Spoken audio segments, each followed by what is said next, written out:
Assalamualaikum warahmatullahi wabarakatuh. Selamat pagi, selamat siang, selamat sore, dan selamat malam. Tergantung kapan kalian menonton video ini. Nah, pada video kali ini kita akan memasuki materi baru berkaitan dengan teks anekdot. Sebelumnya, saya mohon maaf karena di video kali ini saya tidak menampilkan video saya. Kita hanya belajar melalui tayangan slide PowerPoint saya saja ya. Jadi, silakan disimak dengan seksama. Nah, untuk kompetensi inti masih sama seperti pembelajaran teks-teks sebelumnya. Ini ya. Kemudian selanjutnya untuk kompetensi dasar atau hal yang harus kita pelajari nanti berkaitan dengan apa saja. Yang pertama, mengevaluasi teks anekdot dari aspek makna yang tersirat. Kemudian bisa mengonstruksi makna tersirat dalam sebuah teks anekdot. Kemudian bisa menganalisis struktur dan kebahasaan dalam teks anekdot. Kemudian yang selanjutnya menciptakan kembali atau menuliskan kembali atau bahkan kita bisa membuat teks anekdot sendiri dengan memperhatikan struktur-strukturnya. Baik, kita langsung saja. Sebelum pembahasan keempat KD tadi, kita akan belajar dulu apa sih pengertian, kemudian ciri-ciri dan jenis teks anekdot. Baik, teks anekdot. Apa sih yang dimaksud dengan teks anekdot itu? Teks anekdot itu merupakan salah satu cerita singkat yang isinya menarik, serta lucu dan mengesankan. Kenapa? Karena teks anekdot memang berisi tentang cerita humor. Tapi cerita humor yang seperti apa? Apa hanya cerita humor saja yang bersifat menghibur? Nah, untuk teks anekdot sebenarnya tujuan utamanya adalah memberikan kritik atau menyindir secara halus. Ini bisa kalian lihat di PowerPoint-nya. Anekdot merupakan cerita singkat yang menarik dan lucu serta mengesankan. Biasanya isinya tentang orang-orang penting atau orang terkenal, baik tokoh politik, kemudian tokoh sosial, tokoh agama, dan sebagainya. Kemudian, teks anekdot itu diambil dari cerita yang bagaimana? Bisa diambil dari cerita atau kejadian nyata atau kejadian yang sebenarnya dalam kehidupan sehari-hari. Kemudian jelas tadi sudah ya, teks anekdot itu mengandung humor, baik itu peristiwa ganjil maupun penyimpangan yang bersifat menghibur. Kemudian mengandung kritik atau sindiran yang disampaikan secara tersirat. Misalnya sindiran terhadap politik, tentang pemerintahan, atau tentang sindiran-sindiran korupsi, dan sebagainya. Yang jelas pasti digunakan untuk menyampaikan kritik atau sindiran di masalah-masalah sosial. Selain mengandung kritik atau sindiran, teks anekdot ini juga bisa digunakan untuk menyampaikan nasihat. Nah, untuk pengertian teks anekdot bisa dipahami ya sampai sini? Baik, kita lanjutkan ke ciri-ciri teks anekdot. Nah, teks anekdot memiliki beberapa ciri-ciri yang intinya sebenarnya sudah bisa kita lihat dari pengertian-pengertian tadi. Di sini saya akan mencoba menjelaskan sedikit berkaitan dengan ciri-ciri tadi. Yang pertama bersifat humor atau lelucon. Nah, jadi untuk anekdot ini memang sifatnya atau isinya itu memang menceritakan tentang kisah-kisah humor atau lelucon atau bualan yang isinya lucu-lucu gitu ya. Kemudian sifatnya menggelitik. Menggelitik itu seperti apa? Menggelitik agar karena tadi ceritanya lelucon atau humor ya, jadi dia itu bisa membuat pembacanya merasa terhibur dengan kelucuan-kelucuan yang disajikan dalam teks tersebut. Kemudian untuk ciri selanjutnya sifatnya menyindir. Menyindir seperti apa? Tadi sudah dijelaskan bahwa isi teks anekdot memang terkadang menyindir sebagian kelompok-kelompok tertentu. Karena tadi sudah dijelaskan bahwa tujuan dari teks anekdot itu adalah untuk sindiran atau kritikan secara tidak langsung atau tersirat. Nah, kemudian untuk ciri-ciri selanjutnya ada menceritakan orang penting. Tadi ya, menceritakan orang penting itu bisa tokoh pejabat misalnya atau tokoh terkenal.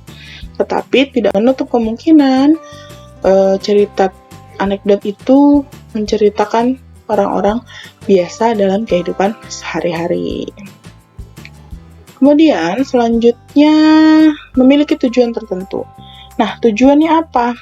Tadi sudah kita bahas bahwa tujuannya itu biasanya menyampaikan kritik ataupun sindiran-sindiran tertentu kepada pihak-pihak tertentu dalam masalah sosial. Nah, untuk ciri-ciri terakhir, cerita yang disajikan menyerupai dongeng atau menceritakan karakter hewan dan manusia yang sering terhubung secara umum dan realistis atau berdasarkan kehidupan nyata atau kehidupan sehari-hari. Nah, sampai di sini bisa dipahami ya, apa itu teks anekdot? Bisa, Bu. Baik, kalau bisa kita lanjutkan terkait dengan jenis-jenis teks anekdot. Nah, jenis teks anekdot ini bisa kita kelompokkan berdasarkan 3 macam. Yang pertama kita kelompokkan berdasarkan sifat peristiwanya, kemudian dikelompokkan berdasarkan tokoh dan berdasarkan tujuannya. Untuk jenis teks anekdot yang kita kelompokkan atau kita klasifikasikan berdasarkan sifat peristiwanya itu terbagi menjadi 2, yaitu teks anekdot non-fiksi dan teks anekdot fiksi. Nah, teks anekdot non-fiksi itu yang seperti apa? Jadi, untuk teks anekdot non-fiksi itu biasanya menceritakan peristiwa yang nyata dengan tokoh dan latar sebenarnya. Memang dalam membuat atau menyampaikan teks anekdot non-fiksi itu agak sulit untuk kita buktikan bahwa itu berasal dari kisah nyata atau bukan. Tapi bukan berarti teks anekdot non-fiksi itu tidak ada. Jadi pengalaman lucu sehari-hari itu bisa kita ceritakan kembali dan kita buat menjadi sebuah anekdot. Nah, selanjutnya untuk teks anekdot berdasarkan sifat peristiwanya, yang kedua adalah anekdot fiksi ya. Anekdot fiksi itu apa? Jadi anekdot fiksi itu menceritakan kisah fiksi atau kisah khayalan. Nah, anekdot ini biasanya menggunakan tokoh rekaan atau tokoh buatan serta latar rekaan juga. Tapi memang kadang-kadang ada juga tokoh anekdot yang dibuat bukan berdasarkan rekaan tapi berdasarkan kehidupan sehari-hari atau kisah nyata. Tetapi latarnya itu bersifat fiktif atau rekaan tadi. Selain itu, di anekdot fiksi ini bisa juga berlaku sebaliknya. Kalau tadi misalnya tokohnya nyata tapi latarnya fiktif, bisa pula sebaliknya. Tokohnya fiktif tapi latarnya yang berdasarkan kenyataan, seperti itu. Nah, selanjutnya jenis anekdot yang didasarkan tokoh. Ini terbagi menjadi 3 ya, yaitu anekdot tokoh terkenal. Nah, anekdot tokoh terkenal itu terbagi menjadi 2 lagi, yaitu non-fiksi dan fiksi. Kemudian ada anekdot sufi dan anekdot binatang. Anekdot tokoh terkenal. Nah, anekdot tokoh terkenal ini seperti tadi sudah dijelaskan, itu isinya menceritakan tokoh-tokoh terkenal. Kalau yang non-fiksi itu biasanya bersumber dari kisah nyata yang dijalani oleh tokoh-tokoh terkenal. Nah, ini biasanya sering diceritakan sendiri oleh tokoh yang bersangkutan atau oleh orang lain yang tahu kejadian yang sebenarnya. Kemudian, kalau anekdot tokoh terkenal fiksi, itu biasanya menceritakan kisah tokoh terkenal yang merupakan hasil rekaan pengarang atau buatan pengarangnya. Contoh itu bisa diambil dari film misalnya, kemudian tokoh novel atau tokoh dongeng.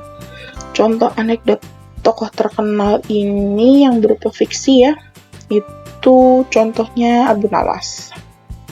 Nah, kemudian teks anekdot sufi. Teks anekdot sufi itu menceritakan kisah sufi atau kisah pemuka agama. Nah, anekdot ini biasanya menceritakan pengalaman sehari-hari seorang sufi. Kemudian, sufi yang menjadi tokoh teks anekdot ini biasanya bersifat non-fiksi atau fiksi, jadi bisa kedua-duanya.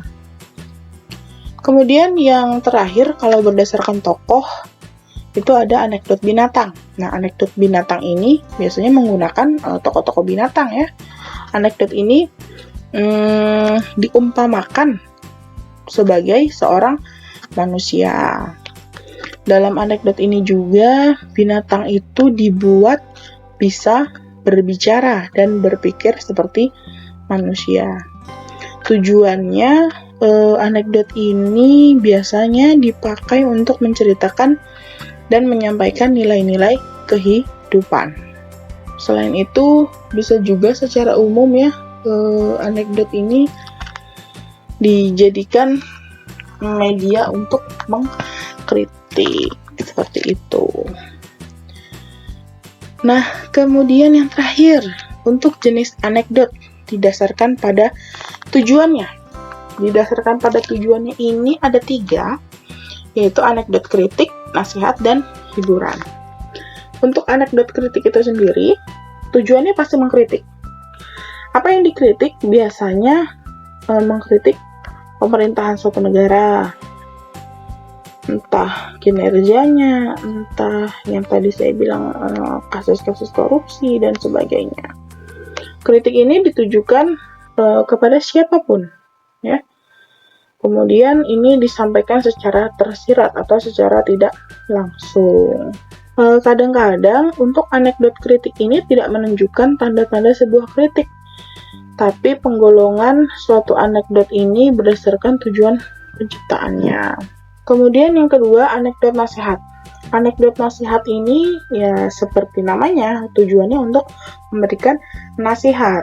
Dalam anekdot ini biasanya mengandung nilai-nilai kehidupan. Ini bisa dilihat ya dari tindakan-tindakan tokoh dan isi ceritanya. Kemudian untuk yang terakhir, jenis anekdot berdasarkan tujuan, yaitu anekdot hiburan. Sama seperti anekdot kritik dan nasihat, seperti namanya gitu ya. Jadi anekdot ini tujuannya untuk menghibur orang lain. Kemudian anekdot ini biasanya digunakan untuk berkelakar atau hanya bergurau atau berlelucon gitu ya. Nah, ini biasanya anekdot hiburan ini hanya digunakan untuk menjalin keakraban antara pembicara dengan pendengar. atau pembaca dengan hal yang membuat anekdot seperti itu. Baik, sampai di sini bisa dipahami ya untuk jenis-jenis teks anekdot? Bisa, Bu. Ya, untuk penyampaian materi di video kali ini cukup segitu saja berkaitan dengan pengertian, kemudian ciri-ciri dan jenis-jenis teks anekdot.